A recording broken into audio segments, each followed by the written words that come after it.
निमित्तोपादान विषय के ऊपर अपनी चर्चा चल रही है। पूर्व में 2 कक्षाएं अपनी लग चुकी हैं। पहली कक्षा में हमने सामान्य देखा था कि कारण हैं 2 प्रकार के हैं। फिर दूसरी कक्षा में उन 2 कारणों में से जो उपादान कारण था उसके बारे में हमने देखा था,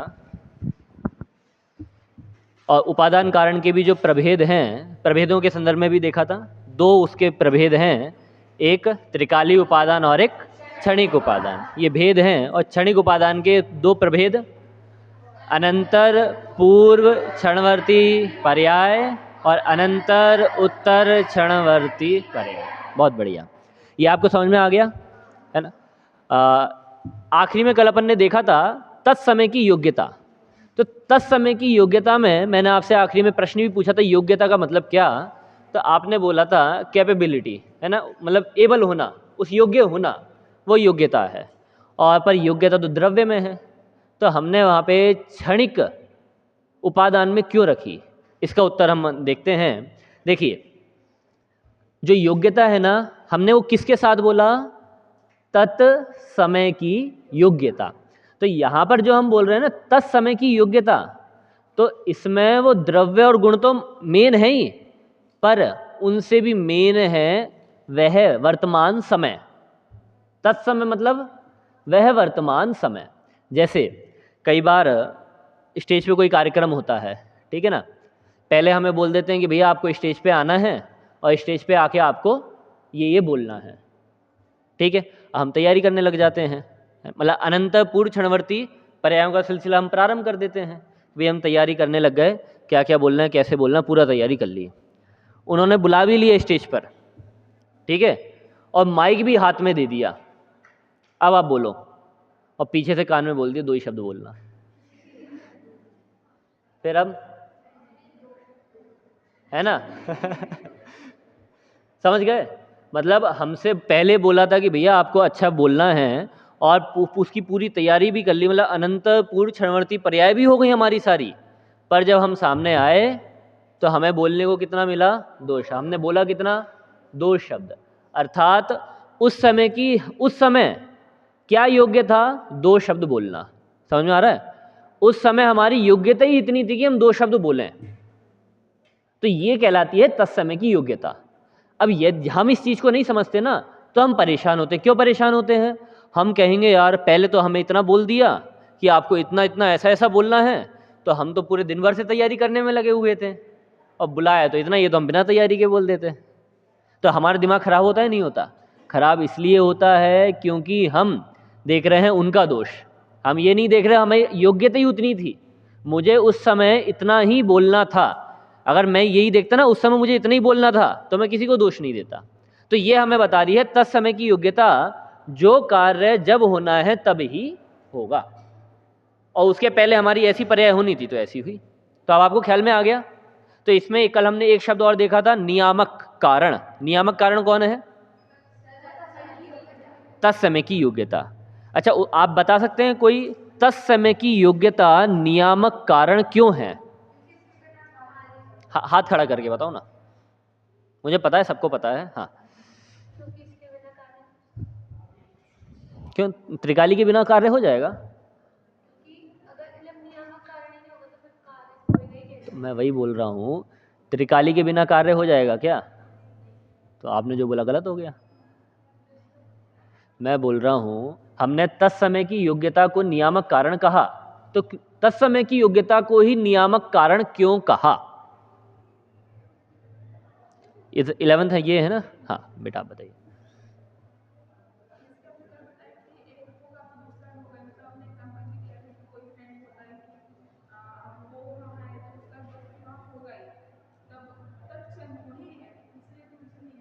चलिए, बहुत बढ़िया, बहुत सुंदर, बहुत अच्छा बताया। कल मैंने 2 वाक्य भी बताए थे आपको, थोड़ा बहुत ख्याल में आ रहा है? हाँ हाँ हाँ, पहले 11th वालों से, ये सारे 11th है ना? अच्छा, वो भी 11th में ही है क्या? बोलो बेटा।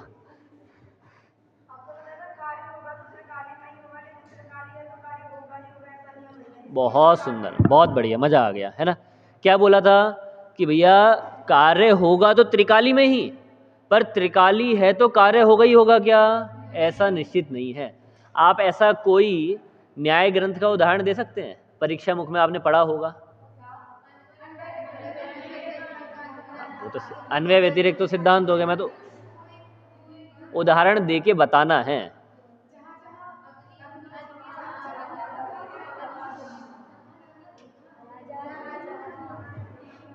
हाथ खड़ा करके बोलो, हाथ खड़ा करके बोलो, जल्दी जल्दी, मुझे आगे बढ़ना है। हाथ तो खड़ा करो कोई एक। हाँ,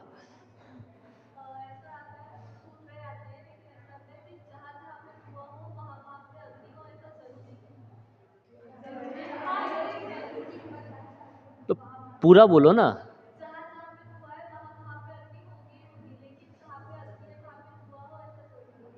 जैसे गैस की अग्नि, बहुत सुंदर। तो ये जो आपने उदाहरण दिया, ये तत्समय की योग्यता के लिए दिया कि त्रिकाली के लिए दिया? अरे उनसे पूछने दो यार, पक्का सोच लो। त्रिकाली के लिए है, चलो ठीक। अच्छा, तत्समय की योग्यता के लिए कोई उदाहरण दो ऐसा। उदाहरण मतलब जो हमने 2 वाक्य बोले ना, उन 2 वाक्यों के आधार पर आपको उदाहरण देना है। अरे बहुत आसान है। यदि आपको नियामक पना समझ में आ गया होगा तो आप उदाहरण देंगे। दोनों साइड से हाँ हाँ और हाँ चाहिए। हाँ,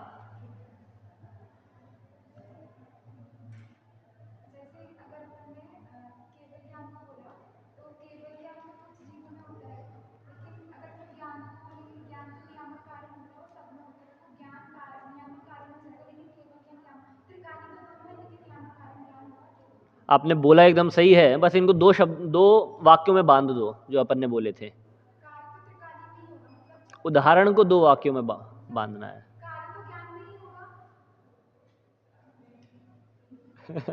आपने बोला एकदम सही है, कोई दिक्कत नहीं है, बस उसको 2 वाक्यों में बांधना है।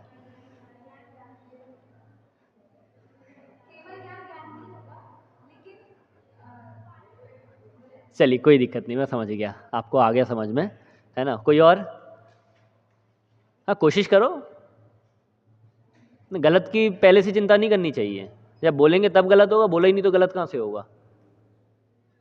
मैं पूछूं फिर किसी से भी? ऐसे ही करना पड़ेगा अब। हाँ, आखिरी में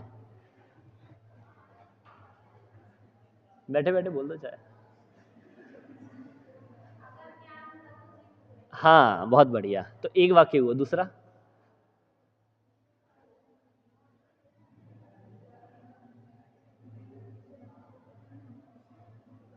अरे ऐसा बोलो, अगर जीव है तो ज्ञान होगा, ज्ञान है तो जीव है, तो दोनों साइड से अस्थि लग रही है। समझ में आ गया? तो ऐसा है, एकदम आसान है। ख्याल में आ गया आपको नियामक किसे कहना?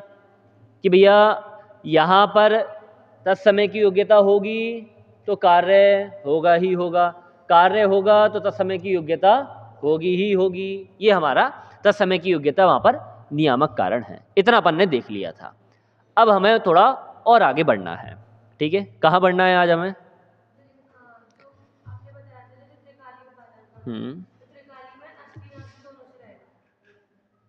त्रिकाली में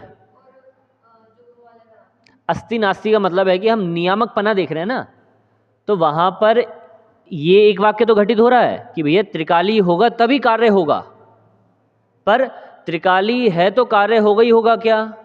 तो नहीं, इसका मतलब वो त्रिकाली जो है ना, वो नियामक कारण नहीं है। कारण तो है पर नियामक कारण नहीं है। हाँ हाँ, आपने उल्टा बोल दिया। हाँ ठीक है, मैं समझ गया, आप आगे बोलो। हाँ,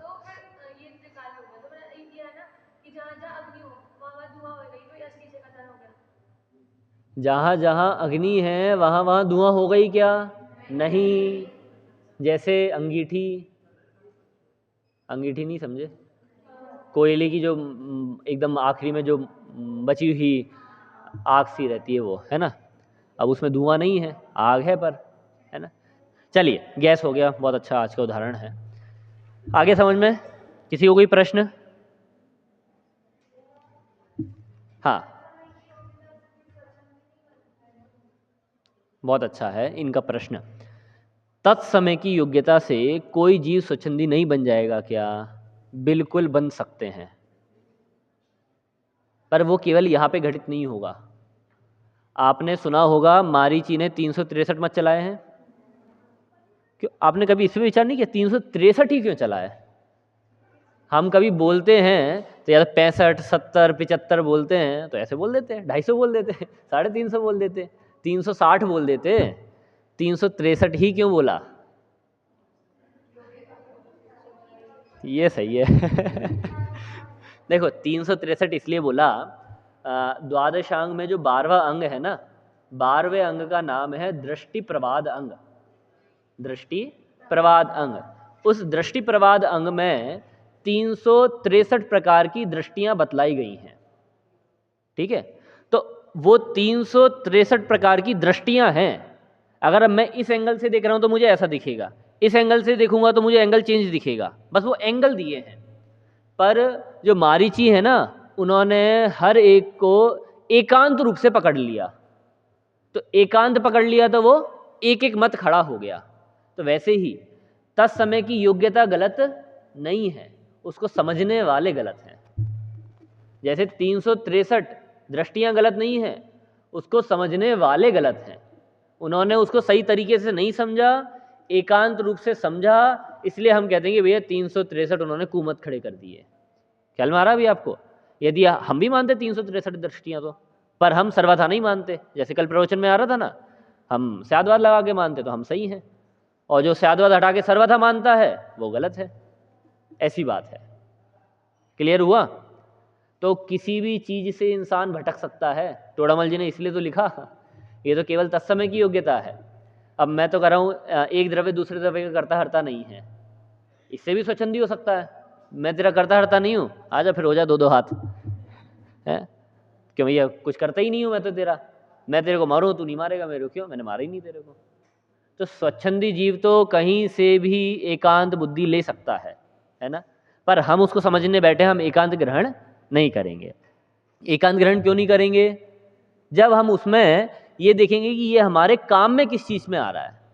तो ये जो तत्समय की योग्यता है ना, ये हमें आकुलता से बचा रहा है कि भैया हम बहुत आकुलित हो रहे हैं, क्योंकि अभी हम क्या संसार में है ना, तो हमारे अंदर करने का भाव रहता है कि मैंने किया मैंने किया मैंने किया, और मेरे करने से नहीं हुआ तो हम बहुत बहुत आकुलित होते हैं। तो वहां पर कह रहे हैं भैया आप दुखी नहीं होना। क्यों?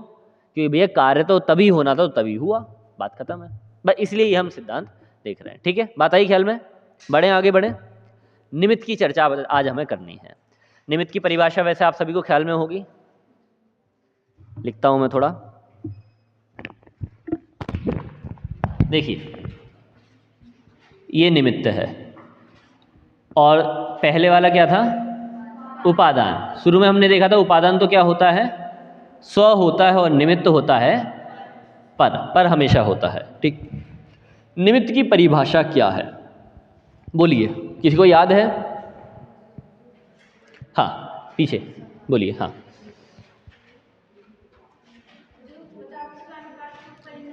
जो आराम से, जो स्वयं तो कार्य रूप परिणमित ना हो, परंतु कार्य की उत्पत्ति में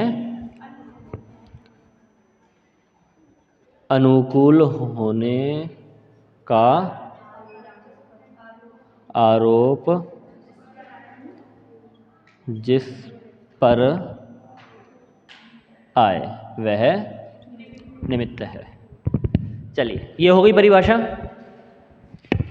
ठीक है, किसी में कोई और कुछ जोड़ना चाहता है इस परिभाषा में? पक्का? एक बार मैं पढ़ता हूँ। जो स्वयं तो कार्य रूप परिणमित ना हो, यहाँ पे द्रव्य जोड़ लो, है ना, वैसे कोई दिक्कत नहीं आती वैसे, है ना।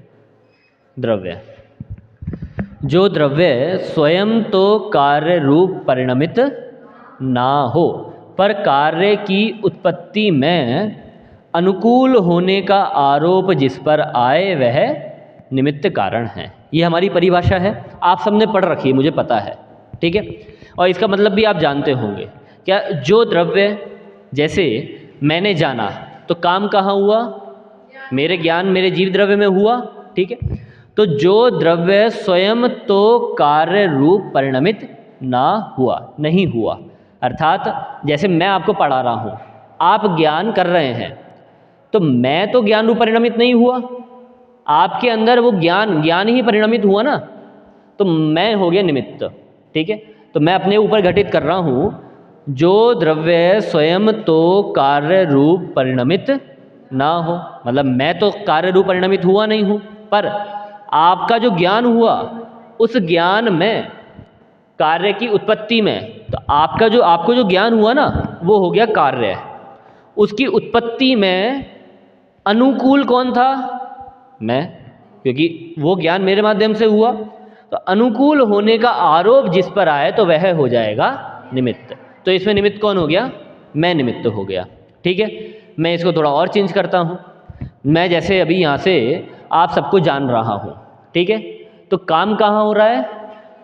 मेरे ज्ञान में हो रहा है, पर आप सब क्या बन गए? मेरे निमित्त। तो यहाँ पर चेंज हो गया, आप परिणमित नहीं हुए, मेरे को ज्ञान हो रहा तो मेरा ज्ञान परिणमित हुआ ना, पर आप सब बन गए निमित्त। ये परिभाषा इसने कही है। ठीक है, इस परिभाषा में कहीं कहीं पर दूसरे शब्दों का प्रयोग भी होता है, जैसे जो द्रव्य, यहाँ से ये हटा दो, ठीक है, जो द्रव्य स्वयं कार्य रूप परिणमित हो, और यहाँ से जो हटा लेना है ना, जो हटा लेना, जब, वो पहली परिभाषा हो गई। अब ये दूसरी परिभाषा है। ठीक है, दूसरी परिभाषा में क्या, मैं पहले बोल रहा हूँ फिर आप मुझे अंतर बताना, ठीक है ना। जब द्रव्य स्वयं कार्य रूप परिणमित हो, और परंतु की जगह लिख लेना तब कार्य की उत्पत्ति में अनुकूल होने का आरोप जिस पर आ सके या आए वह होता है निमित्त कारण, वह निमित्त कारण होता है। बताइए अंतर आया समझ में आपको? कहाँ अंतर है? आप सोचो, पहले नकारात्मक वाक्य था और मैंने यहाँ पे ना हटा दिया, तो सही है कि गलत है? सही है। कैसे सही है? हाँ, देखिए पहले वाली जो परिभाषा थी ना, पहले वाले में मैं मान लो ऐसे दो टुकड़े कर देता हूँ इसके। तो पहले वाली परिभाषा में ये वाला जो वाक्य था जहाँ पे ये मैं ना लिखा था और जब की जगह जो लिखा था, तो ये वाली जो बात आई ना, ये निमित्त को मुख्य करके कही। ठीक है, और जो दूसरी वाली बात है, दूसरी वाली लाइन, इस दूसरी वाली लाइन में भी जो बात कही वह निमित्त को मुख्य करके कही। ठीक है, पर जब मैंने यहाँ जो की जगह जब कर दिया और यहाँ ना को हटा दिया, फिर मैंने बोला जब द्रव्य स्वयं कार्य रूप परिणमित हो, अर्थात अब मैंने ये बात कर दी उपादान, और उपादान में भी किसकी?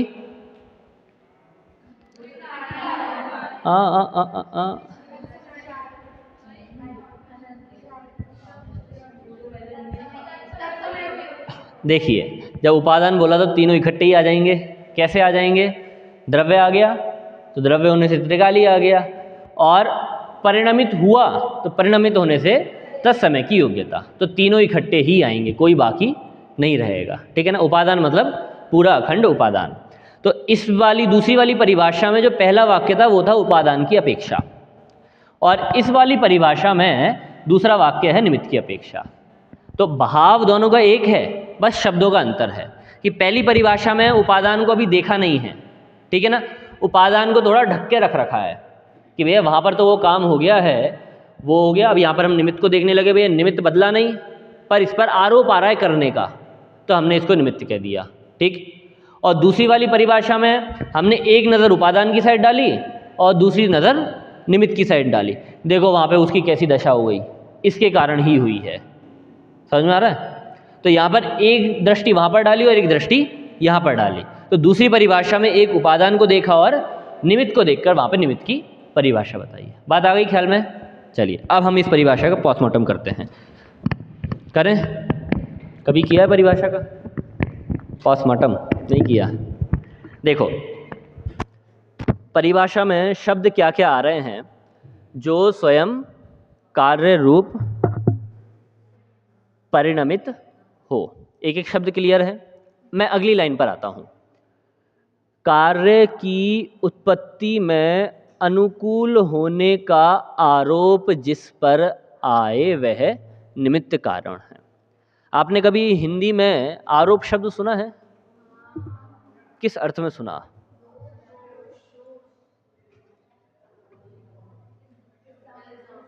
इल्ज़ाम, दोष, है ना, अपराध, ये कोई अपराध कर दिया, आरोप, आरोपी, किसी को कोई आरोपी कह दे तो कैसा लगेगा? अच्छा लगेगा, बेकार लगेगा? सही बोलना। सम्यक दर्शन में जिन प्रतिमा निमित्त होती है, सुना है? देव दर्शन से सम्यक दर्शन हो जाता है। तो सम्यक दर्शन में कौन निमित्त बना? देवशास्त्र गुरु। अब मैं उसको परिभाषा पे अनुवादित करूं, लिखूं, परिभाषा को उस पर घटाऊं, तो कैसे घटित होगा कि सम्यक दर्शन की उत्पत्ति में देवशास्त्र गुरु पर अनुकूल होने का आरोप आया है। नहीं, वही मैं पूछ रहा हूं। तो हमने जो आरोप बोला तो भैया वो देवशास्त्र गुरु तो आरोपी हो गए। तो निमित्त ऐसा होता है क्या? आरोपी होता है क्या? बताइए। नहीं होता ना? हाँ, तो आप इस चीज़ को समझना, कई बार शब्द ऐसे होते हैं यदि हम उनका बाहर प्रयोग करें ना तो हमें अलग अर्थ सुनने में मिलता है, और यहाँ पे पढ़ेंगे तो थोड़ा अलग अर्थ सुनने को मिलेगा। जैसे आपने कभी निदान शब्द सुना है? किस अर्थ में आता है? अच्छा चलो, आप सब ने तो अच्छे अर्थों में ही निदान बंद सुना है ना। जैसे अपने पीछे बड़े बैठे हैं तो उन्होंने निदान अर्थ सुना होगा। अपन बोलते हैं रोग का इलाज करना, तो इलाज के अर्थ में आता है निदान शब्द, है ना, उपचार के अर्थ में आता है निदान शब्द। आप यदि इस परिसर से बाहर जाए ना और आप निदान शब्द बोलेंगे तो कोई भी निदान को निदान बंद के रूप में प्रयोग नहीं करेगा। आप किसी के भी पास जाओगे ना, वो कहेगा क्या निदान, कि भैया इसका ये निदान है। भैया हम बोलेंगे भैया निदान बताओ, वो पूछेगा भैया रोग तो बताओ तब मैं निदान बताऊंगा, भैया कोई समस्या बताओ तो मैं उसका उपाय बताऊंगा। तो जगत में निदान शब्द उपाय कारण के रूप में प्रयोग किया जाता है। पर यदि हम अपने धर्म की बात करें, यहाँ पे निदान शब्द का क्या अर्थ है? एक विशिष्ट प्रकार के परिणाम, है ना, कि बहुत आकुलित तीव्र वेग वाले परिणाम, उनको हमने निदान कहा। तो कई ऐसे शब्द हैं जो आप बाहर बोलोगे तो बाहर उनका अर्थ आपको अलग देखने को मिलेगा, है ना, पर जब हम यहाँ पे बात करेंगे तो यहाँ पर थोड़ा अलग देखने को मिलेगा। तो ऐसे यहाँ पर क्या शब्द है? आरोप। आरोप शब्द यदि आप बाहर बोलेंगे तो उसको गलत अर्थ में ग्रहण किया जाएगा। तो यदि आप इस परिभाषा को कहीं बाहर जाके रखोगे ना तो ये फिर तौले पे तुलेगी नहीं। क्यों? क्योंकि भैया आरोप शब्द तो एक दोष के अर्थ में आता है। फिर आपने यहाँ पे आरोप शब्द क्यों प्रयोग किया? और हम थोड़ा और देखें जिनवाणी को, तो जिनवाणी में ये जो परिभाषा हम पढ़ रहे हैं ना, ये परिभाषा गोपाल दास जी बरैया हुए हैं। उनकी कथा आपने सुनी होगी, जिनकी पत्नी बहुत दुष्ट थी। वो प्रवचन करने बैठे थे तो उन्होंने हुक्के के लिए बुला लिया था, भैया पहले हुक्का भर के जाओ फिर करना प्रवचन। वो गोपाल दास जी बरैया, उन्होंने एक जैन सिद्धांत प्रविष्टि का ग्रंथ लिखा है। आप जो पढ़ते हैं ना, आपके ये जो है ना, ये तो उसके सामने लघु शब्द लगा दिया, छोटी है, वो इससे मोटी है। समय सा अनुशीलन जितना मोटा है ना, उतनी मोटी है वो लघु सिद्धांत जैन सिद्धांत प्रवेशी का। उसके अंदर उन्होंने ये सारी परिभाषाएं दी हैं। तो उन्होंने इधर उधर से अभ्यास करके ये शब्द दिए हैं, ठीक है। तो उनको उस समय आरोप शब्द ज़्यादा अच्छा लगा तो उन्होंने आरोप शब्द कहा। आरोप शब्द कहा, बात समझना, एक एक चीज़ है ना, एक शब्द भी आपने छोड़ दिया ना तो अर्थ का अनर्थ हो जाएगा, ठीक। अब हम पहले इसका देखते हैं कि आरोप शब्द उचित है कि अनुचित है। क्योंकि देखो, आचार्य की संस्कृत भाषा में तो आरोप शब्द मिला नहीं है, क्योंकि यदि संस्कृत में आरोप होता तो हम उसको अनुकूल अर्थ में कर लेते, है ना।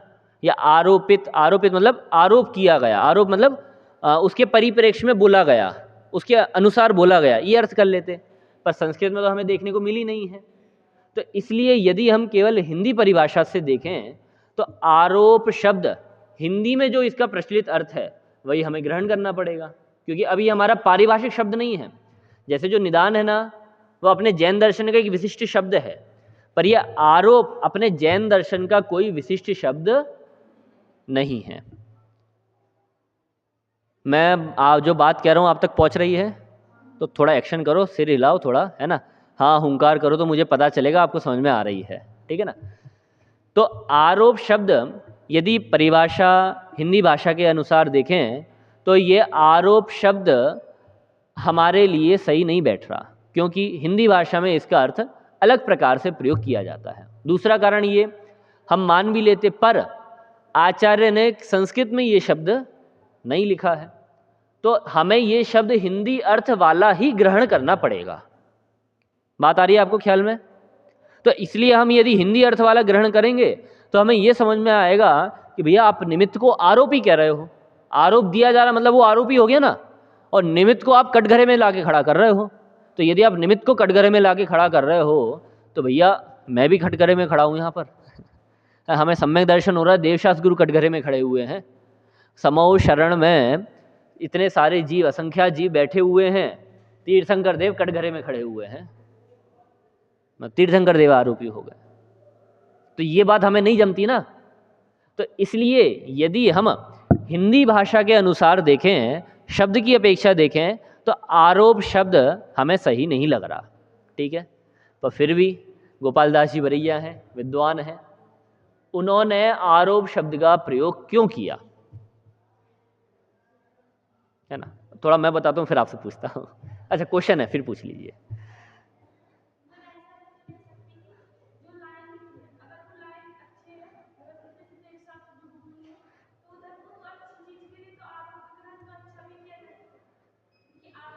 अच्छा अच्छा अच्छा, ठीक है ठीक है ठीक है।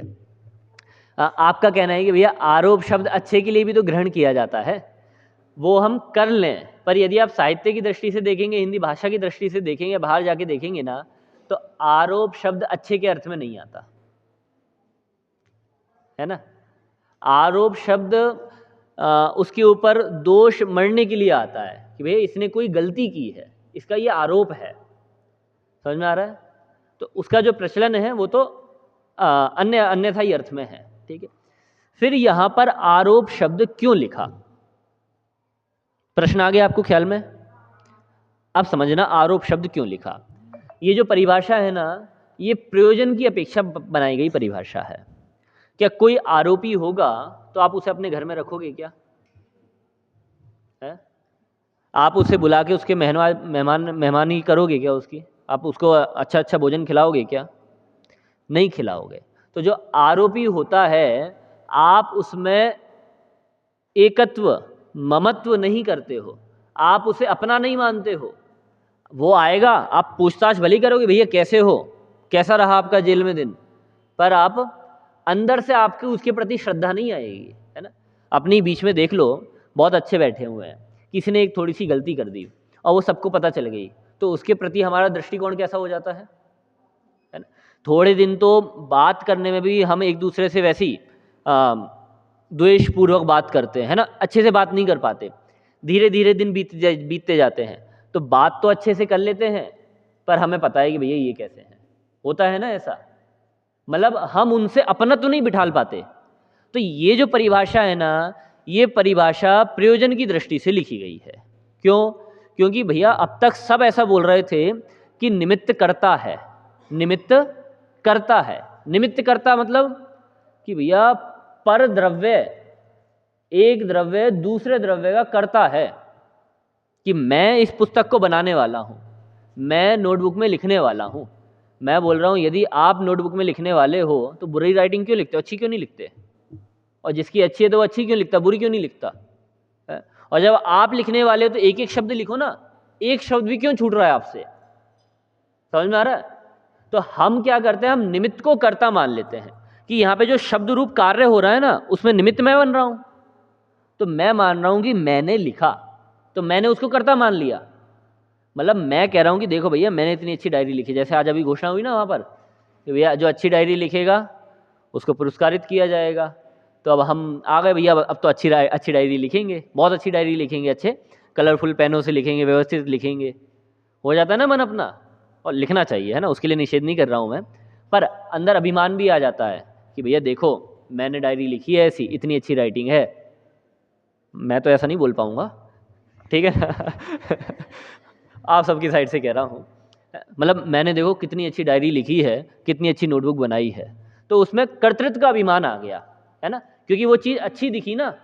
और ऐसे ही कहीं हमें भैया राइटिंग अच्छी नहीं लग रही है, हाँ वो तो मैंने ऐसे ही लिख दी थी, उसमें हम कर्तृत्व का अभिमान नहीं करते, है ना, कि भैया हमने बैट बॉल खेल रहे हैं और वहाँ पे हमने चौके छक्के लगा दिए तो मैंने मारे और आउट हो गया, तो वो तो हो गया, उसने कर दिया, उसने अच्छी बॉल डाली थी मैं देख नहीं पाया, तो उसमें अपनी गलती नहीं दिखती।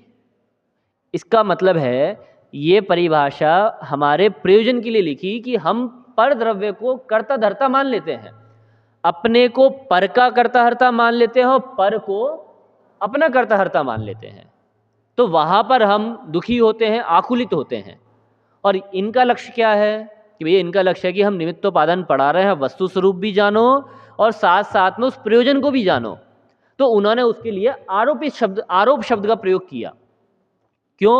हम निमित्त को आरोप कहेंगे ना तो हम उनसे जुड़ नहीं पाएंगे, हम केवल उनको जानेंगे देखेंगे, हम उनसे ममत्व, उनमें अहम बुद्धि नहीं करेंगे, उनसे अपने मन में लगाव पैदा नहीं करेंगे, केवल जानेंगे। भाई जेल से आए हैं, हमें पता है जेल से आए हो, आपने ऐसा सा, अपना तो नहीं करेंगे उनसे।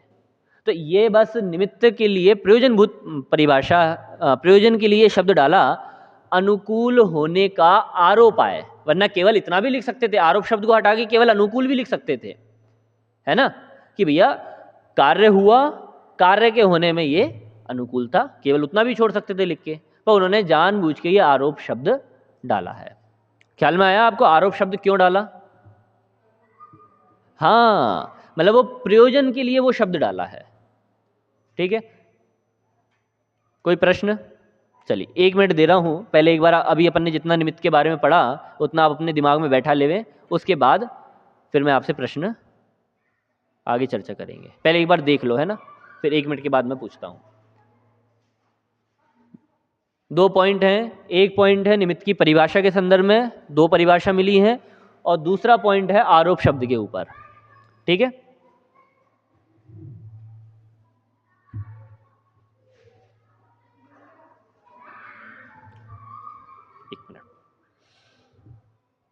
देख लो सभी देख लो, पहले जो अपन ने पढ़ा है उसको दिमाग में बिठा लो पहले।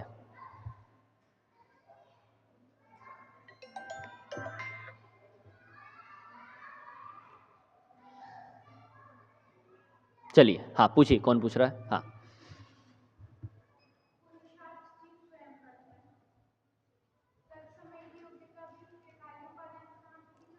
ठीक है बहुत अच्छा प्रश्न है, बहुत मार्मिक प्रश्न है इनका, ठीक है ना। किसी और का भी इस विषय से रिलेटेड है क्या, आरोप वाले से? फिर मैं उनका बताऊं। हाँ आप पूछिए। हाँ बहुत बढ़िया। देखिए आरोप मैं ये बोल रहा हूँ कि आरोप शब्द हम कभी बोलते हैं तो वो एक द्वेष बुद्धि पूर्वक बोलते हैं, है ना, मतलब आरोप शब्द जो है वो गलती के लिए प्रयोग होता है कि भैया किसी ने कोई गलती की तो उस पर हम बोल रहे हैं कि भैया ये गलती इसने की है, ये इस पर आरोप मढ़ रहा है, ऐसा बोलते हैं। जिस पर हमने आरोप मढ़ा वो हो जाता है हमारा आरोपी। तो यहाँ पर हम निमित्त को आरोपी कह रहे हैं, मतलब निमित्त को हम कटघरे में खड़ा कर रहे हैं। उसको खड़ा करने का कारण ये है क्योंकि जो हम कटघरे में खड़ा करेंगे ना उससे हम अपना लगाव नहीं जोड़ पाएंगे, हम उससे लगाव नहीं कर पाएंगे, हम उसमें एकत्व ममत्व नहीं कर पाएंगे, हम उसे अपना नहीं मान पाएंगे, हम उसे ना उसे अपना कर्ता मान पाएंगे ना हम उसके कर्ता बनेंगे। तो इसलिए हमने यहाँ पर ये आरोप शब्द रखा। तो आरोप शब्द यदि हिंदी साहित्य की दृष्टि से देखें और पूर्व आचार्यों के कथन के अनुसार देखें तो उचित नहीं है, पर फिर भी प्रयोजन की अपेक्षा देखें तो फिर वो उचित है, ठीक है। अब आपका प्रश्न। बहुत सारी खिचड़ी बन गई है, एक जगह त्रिकाली उपादान हो गया, एक जगह अनंत पूर्व क्षणवर्ती पर्याय हो गई, एक जगह उत्तर क्षणवर्ती पर्याय हो गई, अब आप ये निमित्त लेके आ गए, है ना, और अभी आप और आगे बढ़ोगे तो निमित्त में 2-3 प्रकार के भेद कर दोगे। तो हम समझें क्या क्या हो रहा है। तो आप ऐसा समझो जैसे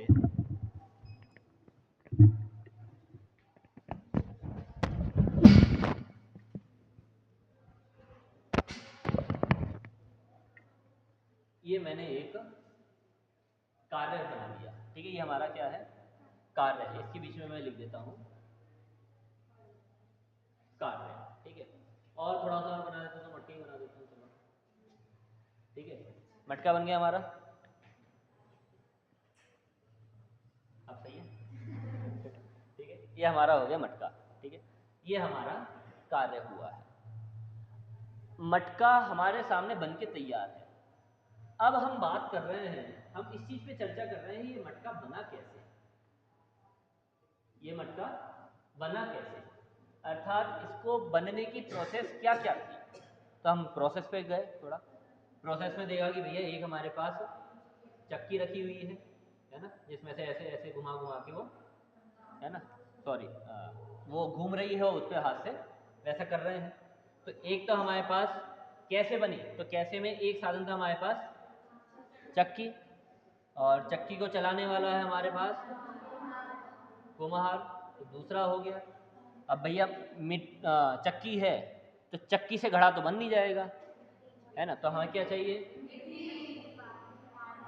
मिट्टी चाहिए। केवल मिट्टी से भी काम नहीं चलेगा, हमें पानी चाहिए, ठीक है। ज़्यादा समय हो गया क्या, ये आवाज़ ज़्यादा आ रही है, हाँ सॉरी माइक ऑफ था। चलिए, आई बात ख्याल में इतनी। ये और क्या क्या चाहिए हमें,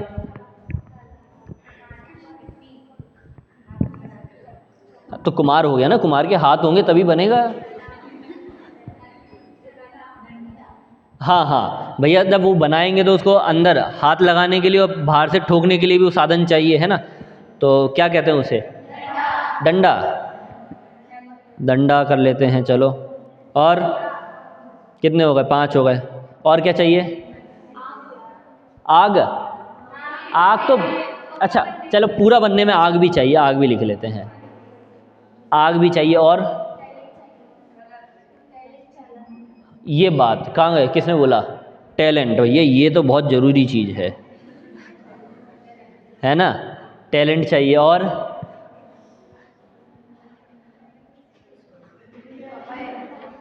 बस, अच्छा मैं बोल रहा हूँ ये सारी चीज़ हो सकती हैं, पर ये भी बात है भैया, मौसम को इतना 8 हो गए, मौसम, धूप क्यों चाहिए, आग तो है ना हमारे पास टाइम चाहिए, बहुत बढ़िया भैया, टाइम नहीं होगा तो बनाएगा कैसे, समय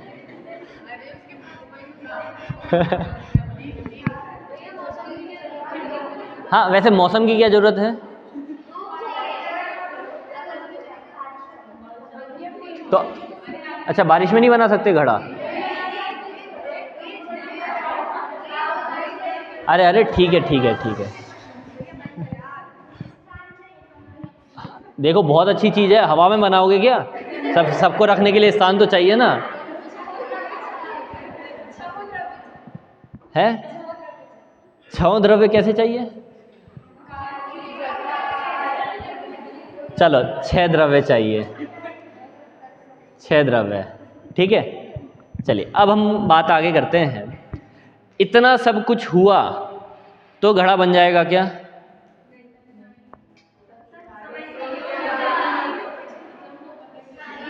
मैं चलो तत्समय की योग्यता लिख ही लेता हूँ तत्समय की योग्यता, ठीक है, ये हमारा एक कारण हो गया। अब जैसे मैं बोलूँ, हमारे पास स्थान भी है ना, वहाँ पर चक्की भी रखी हुई है हमारे पास, और मिट्टी भी है, पानी भी रखा हुआ है ना, कुम्हार भी है, उसके पास टैलेंट भी है, सब कुछ है उसके पास, क्या क्या होना चाहिए, अरे ये इन्होंने एकदम सही बोला कि भैया क्या होना चाहिए, मन होना चाहिए, ये भी बहुत बड़ा फैक्टर है, हाँ वही मन में आ गया, मतलब मन होना चाहिए उस साइड, है ना। अब कोई कुमार किसी के घर पे बैठा हुआ है और कह रहे हैं कि भैया कुमार आए हैं तो चाय पानी हमने पिला दी, कह रहे भैया आप थोड़ा घड़ा और बना दो, है ना। तो अब वो घड़ा बना देगा क्या? क्यों? सारी चीज़ तो है हमारे पास, है कि भैया अभी तो घर पे बैठा है, घर पे सारी चीज़ कहाँ है, वो तो और वहाँ पे रखी है जहाँ पे बनाता है, तो वहाँ पर ये सारी चीज़ें हैं, उसके पास नहीं है, तो भैया सारी चीज़ इस जगह अस्तित्व होने पर भी नहीं बना पाएगा। अब वो बनाने बैठ भी गया, ठीक है, आज मन नहीं कर रहा पढ़ने का यार, अब क्लास में जाना तो पड़ेगा, बैठ जाएंगे अब पीछे, है ना। तो अब बैठ गए हैं पर पढ़ नहीं पाएंगे, मतलब विषय को ग्रहण नहीं कर पाएंगे, तो भैया मन का होना भी बहुत ज़रूरी है। नहीं, अब कल का दिन तो बेकार हो गया, एक दिन और बाकी है, तो हमारा मन कर रहा है एक दिन तो अच्छे से सुन लें क्लास, तो कल है, सॉरी आखिरी दिन तो, है ना। तो आज वाले कल सोचेंगे भैया एक दिन और बाकी है, एक दिन तो अच्छे से क्लास सुन लें। तो अब वो क्लास सुनने आए बैठे, पर वो फिर भी नहीं समझ पा रहे हैं, वो फिर भी नहीं सुन पा रहे हैं। अभी देखो वो सारी चीज़ें लेके बैठे हैं, जैसे कुमार है ना, कुमार के पास ये सारी की सारी चीज़ें हैं, मन भी है और बनाने का पूरा प्रयास भी कर रहा है, तो फिर भी नहीं बना पा रहा। क्यों? क्योंकि ये सारी चीज़ तो जब वो कुमार था, कुमार ने शुरुआत में प्रारंभ किया भी था, मतलब बनाना प्रारंभ किया था ना मटका, तब वो अच्छे से नहीं बना पाता था पहली बार में, अर्थात तब वो अभ्यास में था और तब समय की योग्यता नहीं आई थी, मतलब काल नहीं आया था बनने का, इसलिए वो नहीं बना पाता था। धीरे धीरे धीरे धीरे आगे बढ़े तो समय का काल आया, अर्थात तब समय की योग्यता आई तो वो घड़ा बनने लगा। तो वैसे ही अभी आप यहाँ पे बैठे, आज मन नहीं लग रहा, कल मन लगेगा, तो भैया कल सुन लें। मन लग रहा है पर आपका भी कर्मों का क्षयोपशम ऐसा नहीं आपको समझ में आ जाए, या उस समय की योग्यता ऐसी नहीं है, तो आपको समझ में नहीं आएगा। तो ये इतनी सारी चीज़ें हमने देखी एक कार्य को बनने में। तो जब हम बात करेंगे ना, तो हमें एकांत दृष्टि नहीं रखनी, हमें पूरी दृष्टि रखनी है कि भैया घड़ा कैसे बना, घड़े में स्थान भी चाहिए, पानी भी चाहिए, मिट्टी भी चाहिए, सब चाहिए, सब होने चाहिए, पर मेन चीज़ क्या, सब हो और मिट्टी ना हो, मिट्टी ना हो तो भैया उपयोग भी क्या करेगा, और तत्समय की योग्यता आएगी कहाँ से? नहीं आएगी। तो ये तो स्वयं, मतलब जो स्वयं कार्य रूप परिणमित हुई, तो जो मिट्टी यहाँ पे ऐसी ऐसी पड़ी हुई थी, वो मिट्टी स्वयं कार्य रूप परिणमित हुई, तो वो तो होगी हमारी उपादान, और बाकी जो अन्य सहकारी कारण हैं जो केवल बाह्य बाह्य में रहे, वो हो गए हमारे निमित्त, ठीक है। पर इसमें भी मूल क्या है, तो मूल है हमारी तत्समय की योग्यता। आई बात ख्याल में? ठीक है, थोड़ा और ऐसे आप उदाहरण सोचना तो आपको ख्याल में आएगा। हम निमित्त को गाली नहीं दे रहे, आरोपी कह के आरोपित सिद्ध नहीं कर रहे हैं, वो केवल हमारा प्रयोजन है। जब हम बात करेंगे तो हम बोलेंगे भैया माइक भी अच्छा है, क्यों? माइक नहीं होता तो भैया सब तक आवाज़ नहीं जा पाती, जैसे अभी बंद था तो भैया बताने आ गया भैया बंद है ना, मतलब कहीं ना कहीं वो इफेक्ट करेगा। तो हम ये तो कहेंगे ये निमित्त कारण है, बस कर्ता नहीं है। ये वाक्य याद रखना, निमित्त और उपादान में कर्ता नहीं है, उपादान करता है और निमित्त करता नहीं है। बस इस वाक्य के लिए हम ये पूरा निमित्तोपादान पढ़ रहे हैं। बात आ गई ख्याल में? चलिए, अभी आपका खाने का समय हो गया है, 1 2 3 गिनती भी हो चुकी हैं यहाँ पर। चलिए, अंतिम मंगल। अनंत धर्मणस्तत्वं पश्यन्ति प्रत्यगात्मनः अनेकांतमयी मूर्तिर्नित्यमेव प्रकाशताम्। बोले द्वादश